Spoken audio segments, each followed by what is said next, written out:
I was curled up on the couch, half distracted by some mindless TV, when Mark leaned against the doorway with this oddly pleasant smile. Out of nowhere, he said, "You should go out with your friends more. Have fun. Relax. Don't worry about me." For a second, I almost laughed. Mark? Encouraging me to have a social life? That wasn't his style. Usually, if I mentioned dinner plans, he'd sigh, maybe even pout a little. But this time, he sounded so generous. I brushed it off at first, thinking maybe he was finally softening after all these years. Maybe he'd realized I deserved a little joy outside our four walls. Honestly, the thought made me smile. I told myself not to overthink it, that maybe our marriage had turned a corner. It felt refreshing, almost flattering, to hear him put my happiness above his own for once. Part of me wanted to believe it was just a new, better version of him. But then he said it again, and again. Each time the same easy tone, almost too smooth, like a line he'd practiced in his head. He kept nudging me. Call your friends, set a date, don't worry about me. The more he said it, the less natural it felt. There was something just slightly off, something I couldn't put my finger on. Why was he pushing so hard for me to go? At first I tried to ignore the little knot forming in my stomach. Maybe I was just being suspicious, I told myself. After all, wasn't this what women wanted? A husband who encouraged them to enjoy life? To have fun with friends? Still, it felt strange. Mark wasn't the type to hand out freedom so easily. He had always liked keeping me close, knowing where I was and what I was doing. This sudden change of tune almost felt like whiplash. The more I replayed his words in my head, the less innocent they seemed. Go on, Claire. Enjoy yourself. He'd say it with that half smile, his eyes darting just a little too quickly back to the phone in his hand. I started noticing the timing, too. He only ever suggested it on certain nights, right when he knew I didn't have plans. It was as if he was trying to script my life, pushing me out just so he could… What? Sit in silence? Watch the game? Something didn't add up. I began to watch him more closely, to measure the pauses between his words and the little flicker of relief on his face whenever I said yes. It was subtle, but it was there. That small exhale, like he'd just cleared a hurdle. It made my skin prickle in ways I didn't want to admit. Because deep down, I felt it.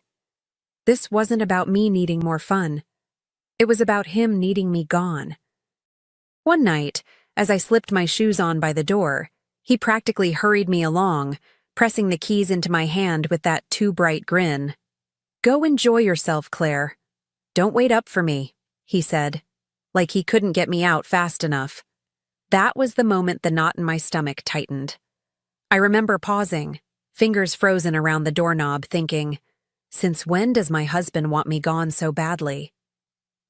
I drove away that evening, but my mind didn't follow the road.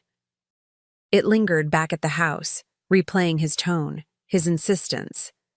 The warmth I had once mistaken for kindness now felt like a performance, one rehearsed so carefully I almost believed it. Almost. Every word of encouragement seemed heavier now, weighed down with a truth he wasn't saying out loud.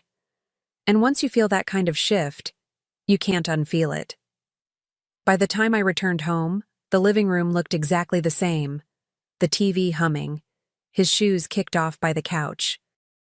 But I couldn't shake the sense that something had moved, something invisible but real.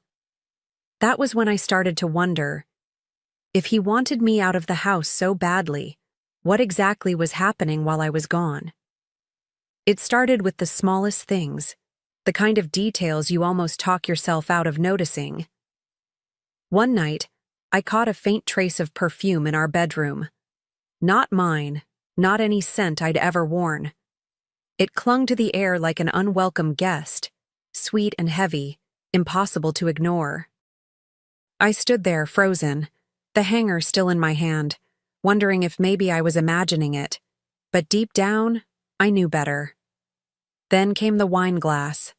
Just one, sitting in the sink, smudged with lipstick I didn't own. Mark had been in the kitchen before me, humming like he had nothing to hide. My chest tightened as I rinsed it out, pretending not to notice. But the silence between us in those moments felt louder than any argument we'd ever had.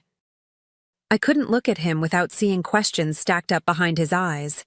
And the dog, my sweet, loyal dog, started barking near the front door on nights I came home earlier than expected. Not the playful bark, but sharp, urgent, the kind that says, "Someone's here." Except when I walked in, the house was spotless, quiet, like nothing had happened at all. My heart would pound as I looked around, every shadow suddenly suspicious. Each little clue whispered the same truth I didn't want to face. He didn't want me gone for me. He wanted me gone for him. I started watching him the way you watch a stranger you don't quite trust. Every little movement felt like a clue. The quick way he'd shut his phone when I walked into the room, the sudden energy he had when he thought I'd be leaving for the night. It was like living with two versions of Mark, the husband who smiled and kissed my cheek, and the man who practically pushed me out the door with that false warmth. Inside, I wrestled with myself. Was I being paranoid? Was I inventing ghosts out of thin air? But then I'd catch another whiff of perfume, or notice the faintest trace of wine still lingering in the air, and the questions came roaring back. If I asked him directly, he'd laugh it off, tell me I was imagining things. And maybe I wanted to believe him, but my gut wouldn't let me. Nights became heavier, filled with silence that pressed against my skin. I'd lie awake, staring at the ceiling, replaying every word he'd said, every door he'd nudged me through. The pieces didn't just fit, they screamed. Something was happening in my home while I was gone. And once that seed of suspicion takes root, it grows fast, twisting through every corner of your mind until you can't think of anything else. One afternoon, after pacing circles in my head for days, I decided I couldn't just sit and wonder anymore. If Mark wanted me out of the house so badly, then I needed to know what happened while I was gone.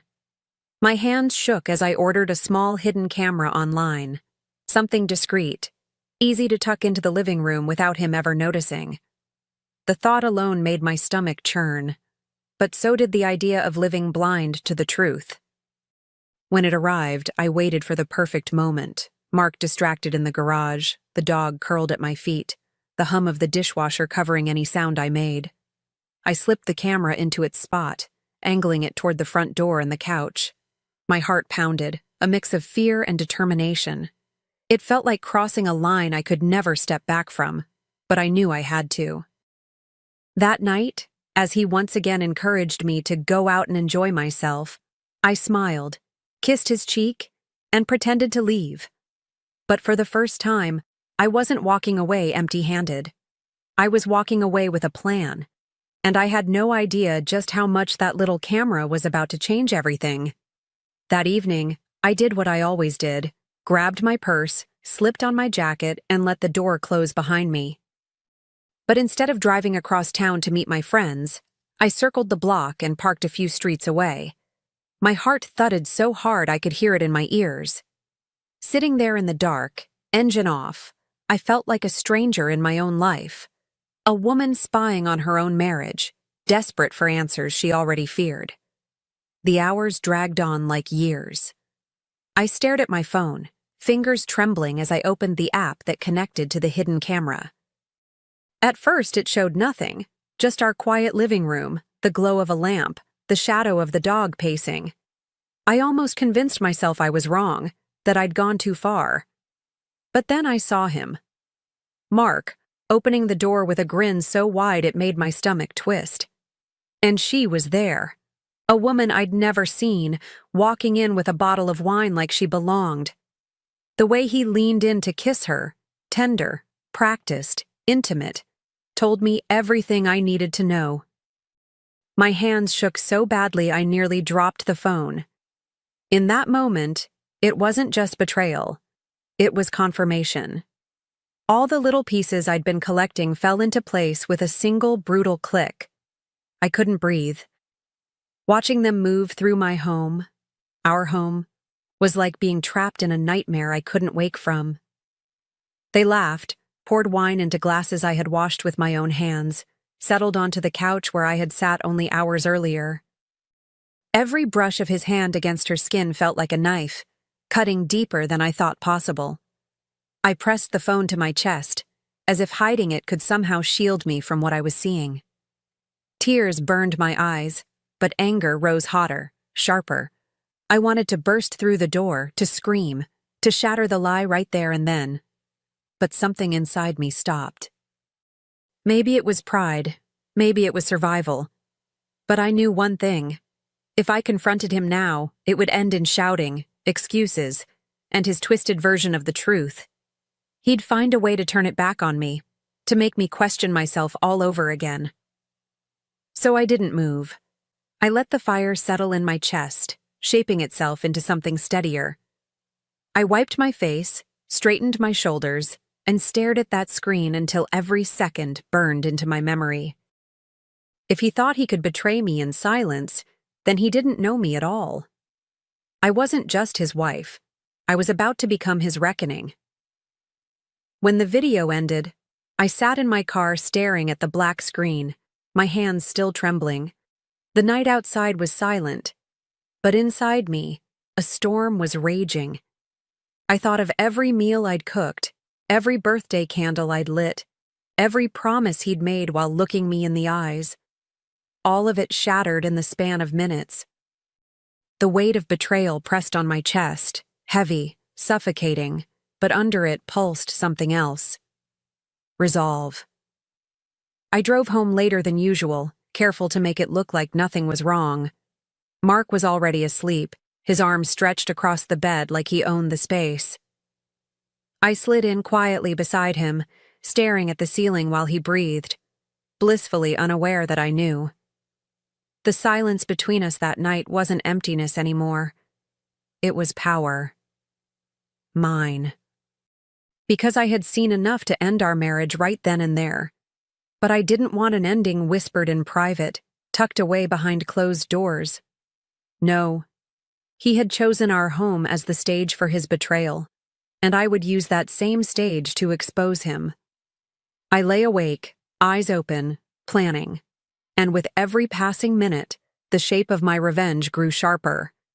A week later, I slipped into character as easily as if I'd rehearsed it. Over breakfast, I smiled at Mark and told him I was heading out with the girls again that evening. He barely looked up from his coffee before grinning, that same guilty spark in his eyes. "That's great, Claire. Have fun," he said, almost too quickly. My heart pounded, but I kept my voice light, my expression calm, as if I hadn't already mapped out every step of what was about to unfold. What he didn't know was that I'd been making a very different set of plans. Instead of calling my friends, I reached out to his family, his parents, his siblings, people who still believed in the image of Mark, the faithful husband, the steady man. I invited them over for a surprise dinner. "It'll be casual," I promised, keeping my tone breezy. "Just us, just family."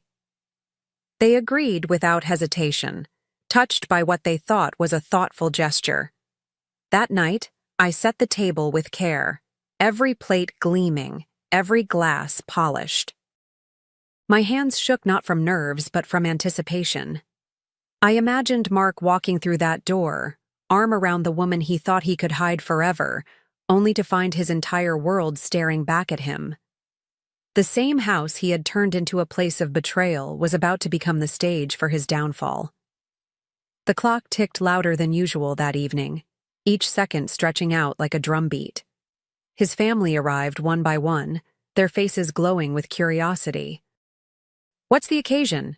his mother asked, handing me a bottle of wine. I smiled, steady as ever, and said, "You'll see." The room filled with small talk and laughter, but beneath it, I felt the weight of what was about to happen. Every chair around that table was a witness waiting to be seated. I poured drinks, passed plates, and played the gracious hostess, though my mind was locked on the front door. The dog sat near my feet, ears twitching every time the sound of a car passed. My pulse quickened at each noise, each pair of headlights flashing across the window. I could almost feel the walls of the house leaning in, ready to hold the moment inside them forever. And then, the sound I had been waiting for, the scrape of the key in the lock, the creak of the door swinging open. My heart stopped, and the room fell quiet. Mark stepped inside, his hand linked with hers, both of them grinning, expecting dim lights and romance. Instead, they froze. His family turned in unison, silence wrapping around the table like a noose. It was the kind of silence you don't come back from. Mark's face drained of color, his mouth opening and closing like a man caught mid-lie. The woman at his side stumbled back, clutching her purse as if it could shield her from the stares. His mother's hand went to her chest. His father's jaw tightened, and his siblings looked back and forth in disbelief. The air was thick with betrayal, a silence louder than any scream. And that was when I moved. I stood, calm, deliberate, and picked up the remote. With one click, the TV flickered to life, the hidden camera footage playing for everyone to see. Gasps filled the room as Mark's own actions replayed in front of his family. Every kiss, every laugh, every shameless touch. I poured myself a glass of wine, sat back down, and let the evidence speak louder than any words ever could. Finally, I met his eyes. "You wanted me out of the house so badly," I said, my voice steady, cutting through the stunned silence. I lifted my glass slowly, holding it just high enough. Tonight, I stayed in, and brought company. The weight of my words hung in the air, sealing the moment. Mark stood frozen in the wreckage of his own lies, while I held all the power.